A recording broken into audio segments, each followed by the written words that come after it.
Saludos, bienvenidos a su podcast para que tengan una idea. El día de hoy tenemos un plato fuerte.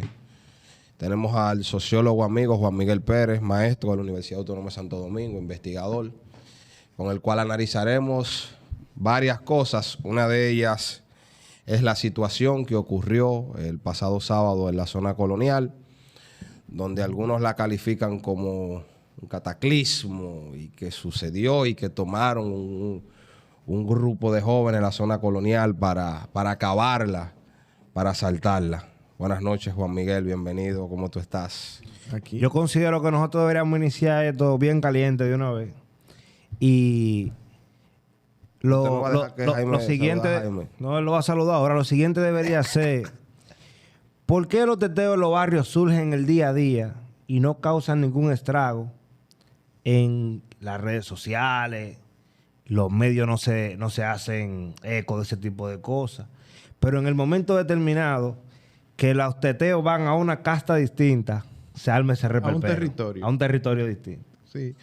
Bueno, ustedes saben que nosotros vivimos en dos repúblicas.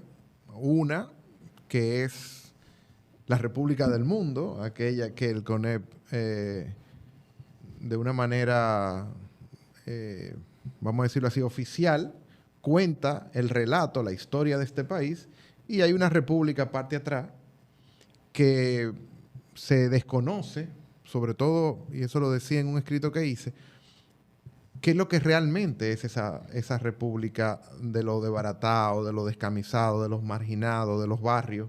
Los hijos de nadie. Porque esas son los que proveen una mano de obra, que esos que son los dueños de las grandes empresas, que son a su vez los medio dueños del país, en conjunción con una clase política con la cual establecen un comercio de favores donde se intercambia la suerte de este país, pero siempre privilegiando sus intereses. Y la mayoría de veces el Estado solamente conoce esa parte atrás a través de la intervención que hace la policía y la justicia cuando eso llega a la justicia. Pero realmente, más allá de lo que pueda establecer la ONU estadísticamente, la dinámica del barrio solamente la conoce quienes la viven. Lamentablemente, los responsables públicos que están o por un lado gobernados por la dinámica economicista, que no están hechos para comprender el mundo social, sino que están hechos para medir ciertas acciones, sobre todo en la vida material, más no así en lo social, en lo psicoafectivo, en lo político. Entonces suelen desestimar. O sea, la idea es que la historia oficial cuenta con indicadores, con problemas, con prioridades muy distintas a las que la gente vive. Exacto. Y eso, por supuesto, se encuentra en un desfase que hace que la mayoría de políticas públicas, aquí se ha hablado mucho de que República Dominicana es un país extraordinariamente diagnosticado. Bueno, pero ¿por quién? ¿Y cómo es ese diagnóstico? Exacto. Ese diagnóstico pasa la prueba de la verdad, por ejemplo, ¿no? Entonces, todos esos elementos van haciendo un desfase extraordinario, donde muchas de las políticas públicas, lejos de ser insuficientes, lo que hacen es que son contradictorias con el bien común, contradictorias con la lógica de cómo viven las clases humildes. Y eso lo que hace es que reitera o refuerza el autoritarismo de políticas públicas que aparentemente son anodinas, pero que ejercen una agresión en la dinámica misma incluso de la sobrevivencia. Entonces, lo de la zona colonial viene a ser un modelo de cómo uno puede analizar muchísimos elementos en un solo fenómeno. Por un lado, hay que recordar en qué se ha convertido la zona colonial, con un préstamo del BID para modernizar, creo que son cerca de 90 millones de dólares, una serie de acciones muy concretas. Sabemos a quién pertenece una gran cantidad de inmuebles de la zona colonial. Sí, que lo han comprado de manera masiva. Sabemos también quién dirige y a quién responde la cartera ministerial que está encargada de todo ese ayornamiento de la zona colonial. Sabemos también cómo existen figuras muy específicas que responden a un grupo empresarial muy concreto. Entonces, todo eso va haciendo que la zona colonial se vaya convirtiendo no en aquel epicentro de lo que fue la gran revuelta popular de abril de 1965, sino que ahora poco a poco se va a ir convirtiendo en un espacio reservado para residencias, para hoteles, en lugares en los que desde el momento en que tú seas extraño a él, ya tú vas a tener una complicación. Sobre todo si, dada el tipo de pigmentocracia que existe en nuestro país, si tú vienes con unas trenzas, si tú eres una persona que viene con cierto color, cierto aspecto físico, ya te identifican como una persona... Los Jordan. Exacto, con unos Jordan, con un vestuario, ya te comienzan a identificar como un foráneo, ¿no? Como alguien que es de los comentarios que yo he leído con el caso del sábado. He leído expresiones como, esa gente no da zona colonial. Es una expresión, esa gente no da zona colonial. Claro, la zona colonial se ha convertido en un espacio exclusivista, diría un amigo mío que huele mucho a Tutti Frutti, con unos niveles, recordemos que ahí se hacen grandes eventos, que la Fashion Week, que la Design Week, todo en inglés, por cierto, y los barrios viven al margen, los barrios únicamente llegan ahí cuando están vestidos de camarero, cuando están vestidos de mucama, que ya tienen un disfraz puesto que lo identifica y lo controla. Llegan bajo una jerarquía, bajo un salario con el cual pueden sostenerse, pero que los limita en muchos aspectos. Y eso es la dinámica un poquito. Por eso es que es muy interesante la oficialización de o sea, cómo la historia oficial comienza a ganar territorios y cómo esos territorios son prácticamente territorios que si tú no entras dentro del guión, dentro del libreto de esa obra de teatro, porque al final es una proyección de lo que aparentemente es este país. Mentira, este país no es eso. Claro. Este país es una ficción. La zona colonial es una ficción. De hecho, yo creo que tiene muy bien ganado su nombre. Es una zona colonial, con todo lo que el colonialismo implica, ¿no? Yo creo que no ha habido nunca un mejor nombre que haga tan perfecta la correspondencia entre la ideología de la historia y la ideología que todavía, lamentablemente, y aún con más fuerza incluso que en recientes años, va tomando ese lugar. O sea, ese es un modelito, es un laboratorio de lo que lo privado por encima de lo público puede hacer con un territorio que aparentemente es de todos, pero que al final no es de todos. Pero Juan Miguel, hay algunas personas que dicen que el problema no es que vayan a la zona. Que vayan personas que no dan zona, como escuché con una expresión, sino que el problema es la rabalización, la desorganización, cierta cultura que esas personas asocian con un supuesto desorden, etcétera. ¿Qué tú crees de ese tipo de comentarios que uno ve constantemente para buscar una especie de versión intermedia? No, el problema no son las personas de cierto tipo.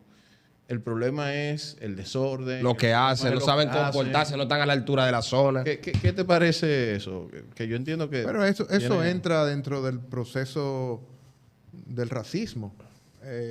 Muy sutil. Muy edulcorado. Es decir, cómo hay patrones de comportamiento que se sienten como dominantes, que se sienten como oficiales, que no incriminan a quien no lo cumpla. Entonces, esos muchachos, porque hay que decir dos cosas. Ok, perfecto. Nosotros queremos un país de gente decente, pero hemos sido decentes con esa gente a la que le exigimos que sean decentes. Ese es el problema esencial de todo. Es decir, lo que nosotros vimos sencillamente es la cosecha de... Tú siembras guineo, no puedes sacar fresa. Las mil y una tormentas en los cuales esos barrios viven. Es decir, que de repente lleguen a un lugar de ese tipo, eso es una acción intelectual. Es decir, es una acción, es un happening. O sea, eso tiene elementos artísticos, un elemento de rebeldía. Sí. Llegar al punto, al epicentro, al kilómetro cero del conservadurismo de este país y armar un teteo. Eso ni que fuese Vamos a aprender planificado hubiese tenido los mismos elementos. Y estos son, por supuesto, vamos a decirlo así, avisos que en algún momento la opinión pública tenía que tener. Lo que pasa es que nosotros, lamentablemente, cuando digo nosotros, el mundo universitario que trabaja con las ideas, que puede un poquito generar un proceso de comprensión colectiva, no estamos a la altura de lo que nos permite este tipo de acciones generar como un proceso de reflexión colectiva, que al final es lo que uno aspira, ¿no? Que nosotros, por supuesto, que a uno siente repulsa en cómo dejan una zona con basura, etcétera, etcétera. Pero ¿de dónde vienen ellos? De barrios llenos de basura. Y son barrios llenos de basura porque no les recogen la basura, ¿no? Y son barrios llenos de basura porque las aguas negras, las alcantarillas no han sido, cuando están, no están en las condiciones en las que deberían estar. Entonces todo eso se acumula y de repente esta república oficial recibe todo eso. Mire, yo quiero hacer aquí una referencia, una cuña a un gran artista, por Tony Capellán. Tony Capellán, probablemente el más laureado a nivel internacional por la crítica fuera del país a nivel de arte contemporáneo. Murió recientemente. Y Tony Capellán trabajó, por lo menos en una gran parte de su última etapa de vida, con restos de calizos, de chancletas, que él recogía, que llegaban a las costas del Mar Caribe, producto de todo lo que eructaba, vomitaba el Osama. Es decir, al final, y eso lo recogía y hacía unas instalaciones extraordinarias con esa chancleta. Además, escogía chancletas que fueran de color medio azul y verde. Y con eso no solamente denunciaba el carácter medioambientalista de la contaminación, sino también era un mensaje extraordinariamente poderoso sobre cómo volvía la pobreza sobre las costas que aparentemente pues uno la quería limpiecita, etcétera, etcétera. Pero ¿cómo se ocasionó eso? ¿No? Con la gente que vive ahí. Y no viven por elección, viven por necesidad al lado del río. Claro. Y además, eso se complica más porque en la mayoría de veces él colectaba esa chancleta precisamente en el monumento de Montesinos, que es esa figura que a nivel universal introdujo, ¿no?, el trabajo del intelectual, de ese que presta su prestigio para defender la voz o establecer la voz de los sin voces frente al poder. Entonces, todos esos elementos, cuando tú lo combinas y analizas esta situación, te das cuenta que tiene mucha similitud con lo que pasó entre la obra de Tony Capellán y lo que pasó ese día en la zona colonial, cuando al final la pobreza se devolvió, fue un reflujo, ¿no? Sí. Que volvió. Y por supuesto, los reflujos tú no quieres que salgan, ¿no? Eso son no intencionados. Eso no está dentro de tu protocolo de acción consciente. Pero existe. Pero no existe, hay forma de No, no hay forma de y es muy detenerlo. difícil de Salen detener como esas quiera. cosas, claro. ¿Sabes, Juan Miguel, que escuchándote verdaderamente pensé algunas cosas? Y una de ellas es, en base a lo que planteó Jaime, hay gente que parece que se enteraron ahora que en el barrio no se duerme.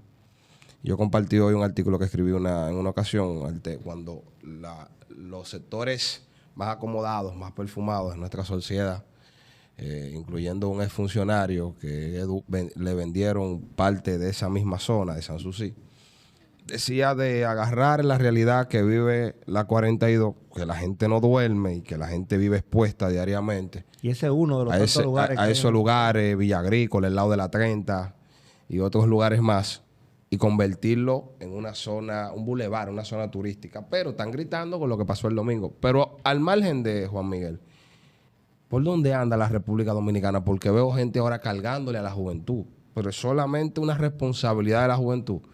¿De dónde se genera eso? ¿Cuáles son los actores de nuestra sociedad que tienen una responsabilidad en generar ese tipo de situaciones que se dieron el fin de semana? Aprovechando eso que decía David de la 42, también, para que nos des tu opinión, porque hay un proceso inverso también de que personas de cierto territorio ahora hacen una especie de safari a los territorios de los barrios, específicamente al área De de la Capotillo y la 42. 42. Casi una especie de turismo de la pobreza y lo popular. Pero bajo una lógica no de comprenderlo, sino que como un safari. Estoy aquí en el barrio. El exotismo. Es como exótico, es la idea Estoy en el, de lo en exótico. en el Entonces, calentón. sin embargo, ahí no se presenta ningún tipo de problema. Se presenta, El problema pero es a la inversa. no Sí, se o sea, no se visibiliza. visibiliza. No se presenta un problema con relación a esas personas. Ah, no, eso no le importa a la Es decir, vicepresidenta. que mientras todo lo que ellos cuestionan pase en el territorio que no es de ellos no tienen problema. Incluso lo ven como un atractivo exótico para ir una vez al mes, una vez cada 2 meses y ver cómo viven la gente de allá. Entonces también quería alguna reflexión en ese Mira, sentido. ha sido una historia que en los órdenes políticos traten siempre de lo que se conoce como recuperar los procesos subversivos. Y todo aquello que vaya en contra, que no sintonice con la estética, con la ética dominante de un sistema, usualmente suele ser no declarado, pero sí reconocido como hostil. Las trenzas, los tatuajes, Los aretes, reitero, los los hombros. juris, etcétera, etcétera. Entonces, ¿qué ha pasado, por ejemplo, en los Estados Unidos con el rap, con los movimientos subversivos de canto, con la NBA, con el fútbol americano? Han tratado de recuperarlo, es decir, sacarle su versión más radical, Sí. más Underground. Más rebelde. más rebelde, más auténtica, y convertirlo en un negocio para entretener. Y entonces, por supuesto, lo que nosotros hoy tenemos es un género urbano que evidentemente nace de necesidades sociales muy fuertes, pero que luego se convierte en un showbiz, ¿entienden? En un negocio. Entonces ya transforma lo que los significantes y los significados son cambiados, y son cambiados a beneficio del status quo. Y por supuesto, una vez más se pierde. O sea, y eso lo tenemos no solamente a nivel de clases populares. Lamentablemente, por ejemplo, haber convertido el 25 de noviembre en un Día Internacional de la No Violencia contra la Mujer, cuando las hermanas Mirabal murieron por una causa distinta a la violencia intrafamiliar o la violencia de género, pues eso hace que le ha quitado todo el elemento de resistencia, de rebeldía, porque lo ha convertido en una efeméride cada vez más hueca, cada vez más reificada, cada vez más cosificada, donde se le ha extraído el contenido y solamente queda la carcasa. Tú me dirás, bueno, pero se conoce a nivel mundial. Sí, pero ¿a qué precio haberle quitado a Minerva, a María Teresa y a Patria Mirabal el poder, el punch que ellas pudieron haber tenido para las luchas políticas que ellas iniciaron y por las cuales murieron? Entonces lo mismo sucede a nivel popular. Es decir, el sistema está permanentemente buscando las vías y los interlocutores para poder neutralizar lo que pudiese ser elementos que puedan poner en contradicción o en cuestionamiento al sistema político. Y por supuesto, eso distrae, tienen dónde distraer, porque además recordemos que, yo lo decía, que son los teteos. Así como uno puede muy bien definir, si le da un giro sociológico al asunto, un asalto como esa acción política en el sentido más intimista de quien trata de arrebatarle a la sociedad lo que la sociedad por muchas vías le ha arrebatado antes, que es la posibilidad de construir pacíficamente un futuro, un porvenir, un presente de dignidad, que sea reconocido y respetado por las leyes, pero también por sus vecinos, a través de una escuela que le formule las oportunidades necesarias, que los forme, un mercado de trabajo que además les reconozca más allá del peso social. Porque aparte de que lo forme, también tiene que tener el mercado laboral que lo reconozca. Exactamente, pero nosotros sabemos que esa no es la historia de los barrios. Que los barrios hoy sobreviven por las bancas, sobreviven por la fritura, el motoconcho, el chapeo, el delivery. El delivery, sobreviviendo. Entonces, esa sobrevivencia no va más allá de 2 o 3 días de provisión alimenticia y de provisión además social.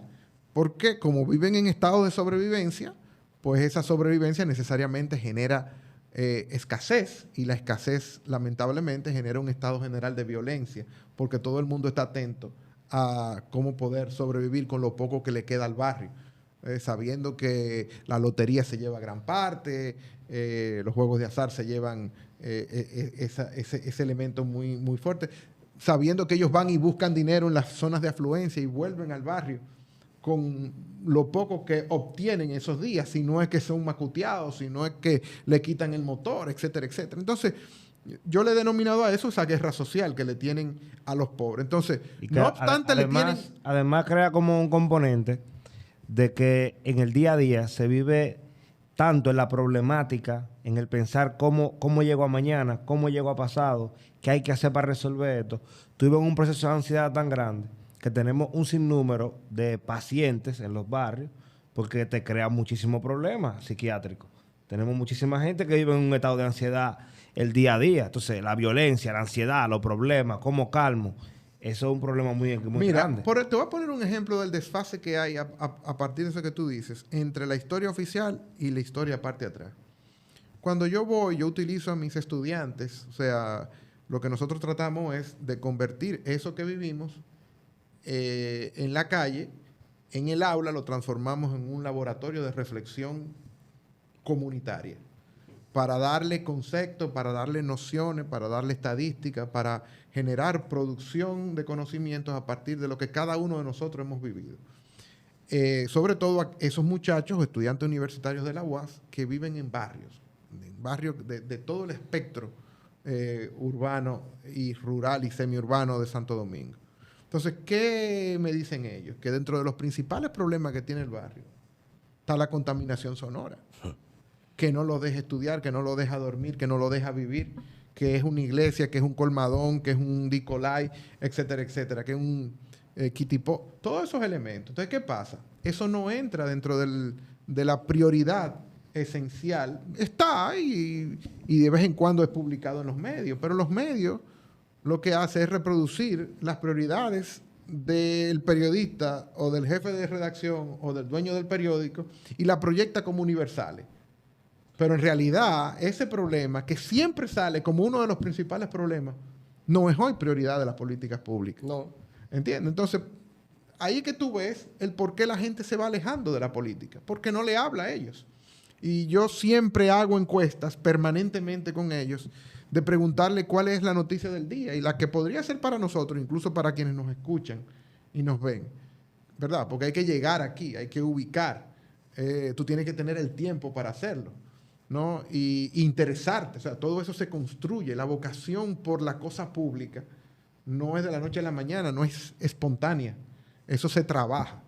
Así como se trabaja la renuncia a ella, la deserción de ella, ¿no? Cuando tú tienes todos esos elementos que tú enumeraste, cuando tú tienes ese inventario de decepciones, cuando tú tienes ese rosario de frustraciones, de falta de esperanza, tú te vas evidentemente al lugar más idóneo para el cuerpo en el que se almacena eso, en el que se acumula eso, que es la distracción. Y por eso la inmensa mayoría de consumos que tú tienes en las redes de las clases populares tienen que ver con esa distracción, tienen que ver con cómo tú haces vivible psíquicamente ese cansancio con el cual tú vives. O sea, y eso tú tienes que vivirlo incluso de manera física. Tú te montas en el metro, sí. Las mujeres, cuando no hay acoso, hay carterita. Cuando no hay carterita, son los tipos del metro es quien se cola quien se cuela en la fila. Quien se monta por querer llegar a su casa y le empuja Exactamente. Y llega a un lugar relativamente hostil, a un lugar como la universidad, que es un poquito más tranquilo. Pero todavía ahí tiene que vivir otras circunstancias. Otras realidades. Otras realidades que tienen que ver con los costos de los materiales, que tienen que ver con... Eso lo hemos vivido nosotros en la universidad. O sea, cómo tú tienes que esperar para comer en ese restaurante, comedor universitario que es gratuito, pero que ese probablemente es la única comida del día. Y esos son los que han sobrevivido. Esas son la élite del barrio. Esos son los que primero han logrado no dejar la escuela o que la escuela lo deje a ellos. Segundo, han logrado graduarse de la secundaria. Tercero, han logrado ir a una universidad. Todo eso se trabaja en lo social. Por eso la inmensa mayoría, o sea, esa es una élite. La inmensa mayoría de sus contemporáneos no están ahí. Entonces, reitero, lo más fácil es tú encontrar una distracción que te haga así, una distracción que te enseñe una serie de estrategias de compensación de tu dignidad, que por ejemplo, con la cual te despoja el Estado cuando no te reconoce plenamente todos tus derechos. Y entonces ahí viene los Jordan, ahí viene las gorras, ahí viene toda la economía de la boutique. Consumismo. Toda la economía de la boutique, que no es más que un esfuerzo de restitución de dignidad ciudadana para que por lo menos a través de la apariencia se te pueda reconocer cierta importancia social. Tú sabes, Juan Miguel, que vi uno de tus escritos, tus publicaciones. Ahora hay una discusión, que yo entiendo, tengo mi diferencia con él, es del barrio, también es de allá del mismo Capotillo, con querer cargarle el dedo y se han inventado ahora la generación a los Fokker. Y hay un discursito de algunos que tienen un tufo de superioridad, queriendo culpar a los Fokker del comportamiento de un sector de la juventud en cuanto a lo que tiene que ver con la música que escuchan, con el comportamiento que tienen y demás. Y hasta se planteó que él era el responsable por supuestamente decir que escondió 200,000 pesos en la zona y eso. ¿Cuál es tu interpretación sobre el caso? ¿Es el verdadero responsable? ¿Cuál es la cuota de responsabilidad que él tiene, de la que le quieren dar? O verdaderamente, ¿quién es el responsable de generar eso en ese sentido? Y también, ¿cuál es el nivel de identificación que tienen los jóvenes realmente más que con él, con lo que él representa, vamos a decirlo así? Sí, o sea, esta es una figura que fue el que logró colar y calar. Pero él es una voz colectiva. Él es efecto y como todo efecto con preponderancia es también causa. Porque él ha hecho de ese mercado que lo reconoce a él en sus cualidades de liderazgo, pues es a su vez un negocio. Y él ha hecho toda una empresa que gira alrededor de esos elementos de los cuales él viene y que los reconocen a él, como yo decía en ese artículo, primus inter pares, es decir, primero entre iguales. Entonces, sería evidentemente una actitud irresponsable localizar en él la causalidad de todo lo que él produce. Él sencillamente, reitero, es un resultado, es un producto fabricado por el propio sistema que además cuenta con el aval del poder. Porque precisamente para fines electorales se transfieren o se intercambian prestigios, capitales políticos de quien no puede llegar a esos espacios y por otro lado, esos espacios en la figura de esta persona puede obtener y transformar, capitalizar políticamente ese puente intermedio que él es entre esos muchachos, restos de este sistema, y que suelen ser la mayoría, que están en los delivery, que están en los drinks, etcétera, etcétera, que están en el desempleo o en el empleo informal, muy precario, y la historia oficial, reitero. Entonces, tú sabes, nosotros tenemos un país que, producto de un gran también cuidado, porque eso ha sido trabajado con mucho esmero, se ha derechizado, se ha vuelto ultraconservador. El otro día a mí me decían que, yo decía que cuando tú te vas a las políticas públicas, tú realmente no encuentras gran diferencia entre lo que se está haciendo y lo que piensa, lo que oficialmente se conoce como la extrema derecha en este país, que es la Fuerza Nacional Progresista. Ni Es son decir, fuerza ni nacional ni progresista. exactamente. Bueno, pero tienen la fuerza, tienen el poder. Tienen el poder. Lo que pasa es que esos son los instigadores. Esa es la cabeza visible. Pero en realidad, sus ideas son ordinarias en el pensamiento de cuántos legisladores hayan por ahí, de cuántos ministerios hayan por ahí. Y es lo que en realidad en los hemiciclos se aprueba y es en realidad lo que en los ministerios se ejecuta. Trata de causarle fue una muerte. ¿Entiendes? Eso es una muestra, el tema haitiano, el tema de los antiinmigrantes, el tema de las políticas públicas de redistribución de los recursos, Palestina e Israel. el tema de la entrega del patrimonio a lo privado. Ahora con la selección de los nuevos jueces del Tribunal Constitucional va a haber un cambio de 5 jueces, incluyendo el presidente actual. Una de las observaciones que más he escuchado y leído, incluyendo de la propia voz del presidente actual del Tribunal Constitucional, es que los jueces que ingresen tienen que mantener los valores duartianos. Sí, mira, ese es otro ejemplo extraordinario, Jaime, de el Por empobrecimiento. valores duartianos sabemos a qué se refiere. El empobrecimiento de la vida política de este país. Mira, ese señor, primero, ¿cómo llegó ahí? Llegó con el pacto de las corbatas azules. Es decir, producto de un trasiego vulgar de influencias. Luego, en el ejercicio de su añorada judicatura, entonces convierte ese tribunal en una pequeña Gestapo en el Caribe, introduciendo una de las más ignominiosas medidas que en la historia universal se haya podido generar en términos de derecho. ¿Por qué? Cuando tú te vas a lo que es lo que se llama en francés la déchéance de nationalité, es decir, ¿cómo tú le llamarías eso? El despojo de nacionalidad, la desnacionalización. Sí. La historia de la desnacionalización, sobre todo, por ejemplo, en Francia, lugar que a esa persona le gusta mucho vincularse. Referencial. Sí. Fue embajador en Francia. Y otras cosas.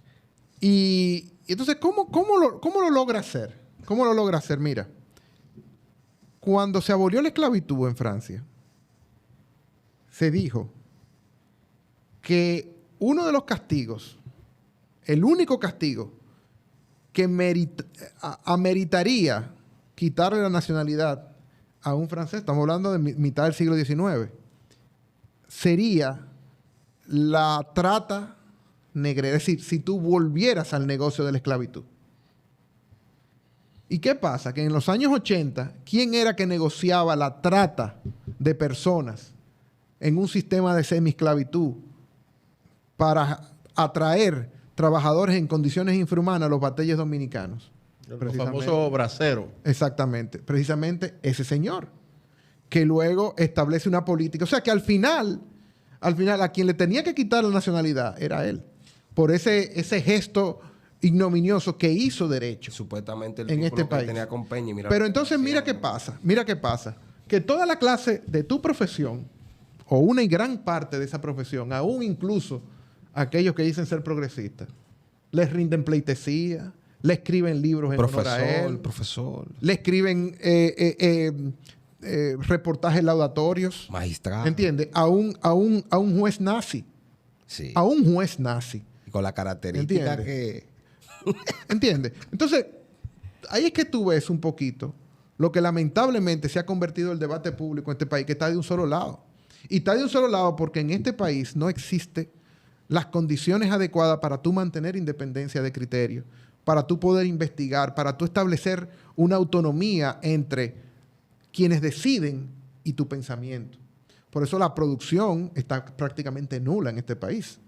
Y tú, te reitero, tienes lamentablemente un déficit extraordinario de fuerza deliberativa, de sentido crítico, a favor de una producción extraordinaria de ideología dominante, sobre todo en las facultades de Derecho y en las facultades de Economía.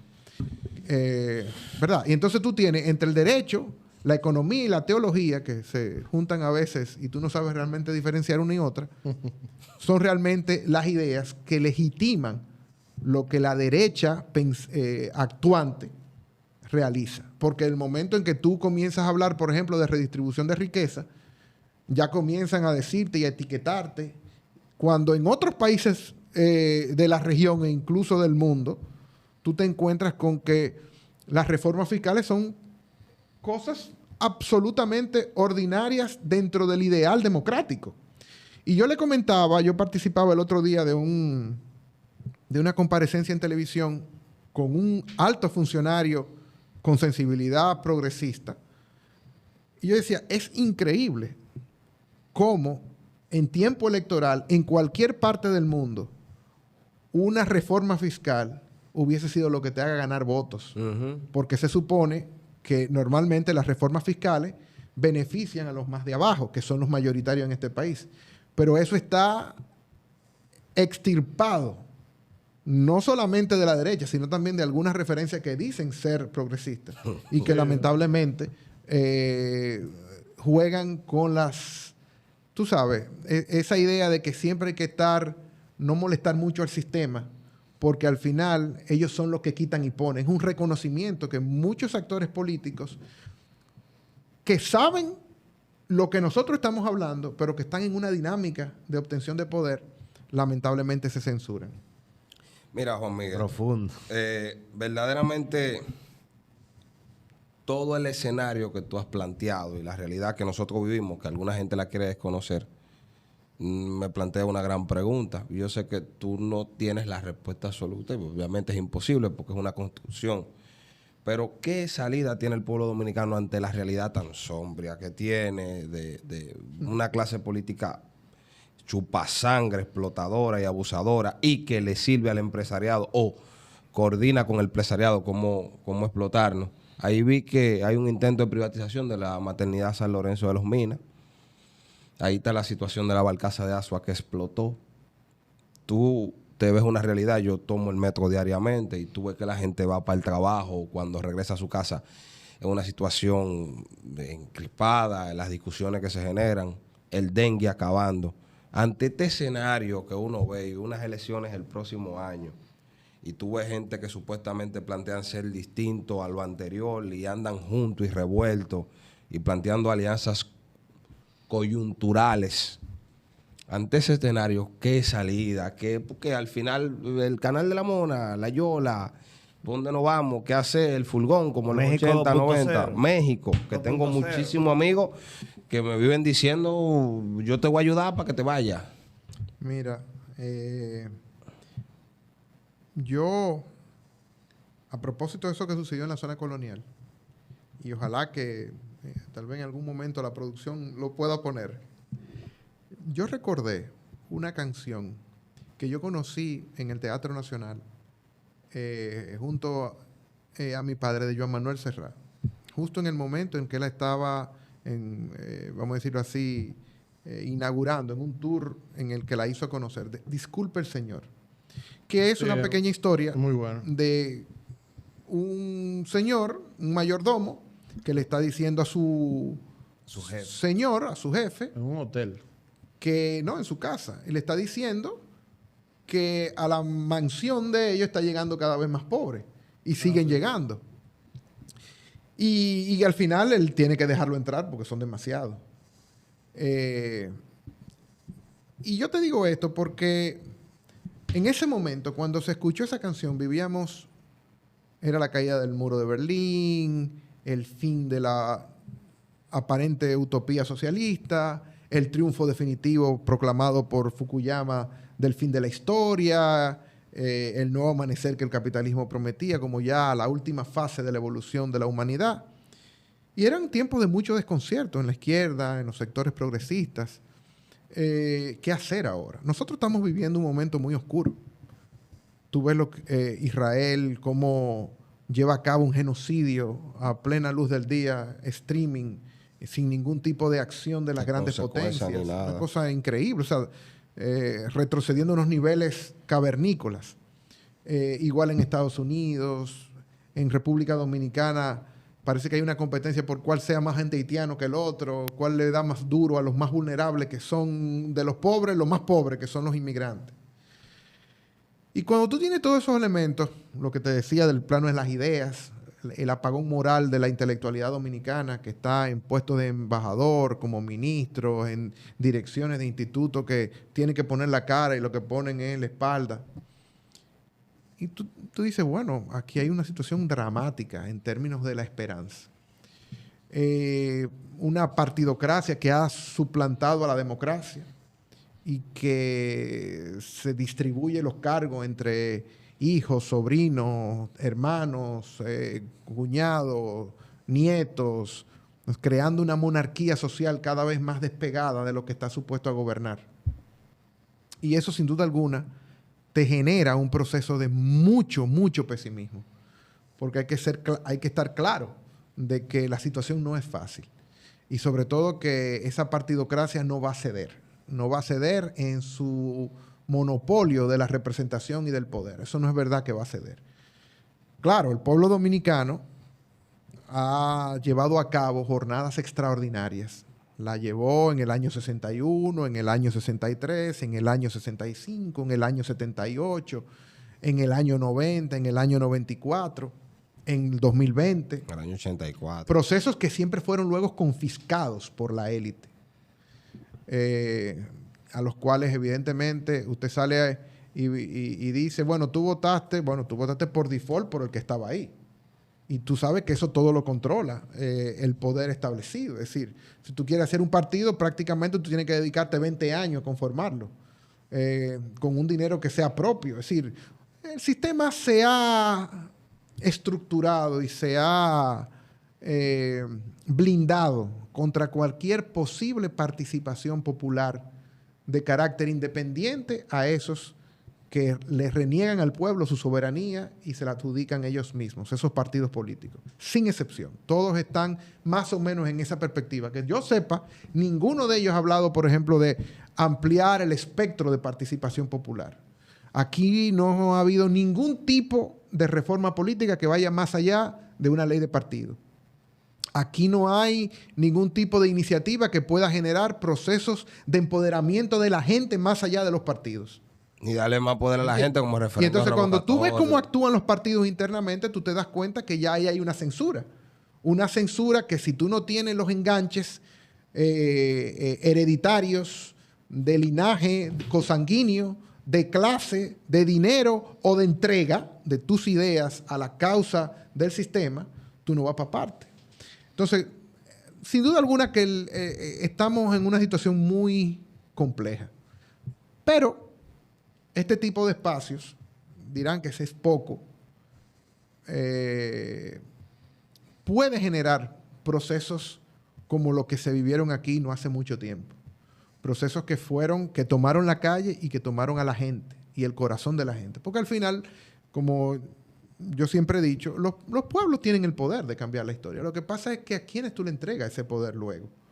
¿Entiendes? Sí. Ese es el problemita que nosotros tenemos. Entonces, no te puedo dejar con una actitud. Yo creo que la más esperanzadora de los mensajes que uno puede dejar es precisamente lo duro y complicado que está esta situación. Eso es lo que yo te podría, o lo que yo les podría a ustedes compartir. No es derrotista para nada, pero tenemos que insistir en una serie de ideas, porque esa es otra cosa, la crisis de la imaginación. Y yo creo que nosotros tenemos que permanentemente estar ahí. Por último, te digo, y mantenernos nosotros con lealtad. Lealtad a la causa del pueblo dominicano, que no es la causa de las élites. Porque yo creo que también ha habido aquí mucho compadrazgo, mucho flirteo de parte de algunos sectores que estaban llamados a ser críticos con las clases dominantes, con sus ideas, con sus intereses, con sus lógicas, porque entran ya en una dinámica que se despega, se desconecta, se desvincula de lo que normalmente debió haber sido tú cargar con esas ideas y llevar al poder. Y el caso típico de eso es quienes muchos de los compañeros nuestros que nos acompañaron en espacios de lucha, que lamentablemente hoy, desde puestos de decisión, no llevan las ideas de la calle a los puestos de decisión. Y eso es lamentable porque entonces perdemos dos cosas. Por un lado, perdemos al militante que estaba en la calle y por el otro lado, perdemos la posibilidad de que ya ese militante que llegó con una estela contestataria, entonces pueda generar los cambios. Eso trae decepción. Credibilidad en la gente. Exactamente. Juan Miguel, muchas gracias. Para mí, pues yo sé para los compañeros también es un placer contar y generar un contenido como el que hemos generado con tu participación el día de hoy. Nosotros esperamos que la gente tenga una idea más o menos por dónde anda la situación que del andan. Y que vuelva Juan Miguel Sí, pronto. tiene que ser que él sabe que está enganchado, como dicen, El peluche. para que la gente ¿Sabes más o que menos... así es que nosotros nos decimos de cariño. ¿Y este tipo? Sí, Juan Miguel? porque él es un teddy bear. Mire, háganle un close-up. Ajá. Yo, Ahora que yo doy peluche, Peluche. pero oso. un osito panda con cabello. Señores, para que tengan una idea, le queremos.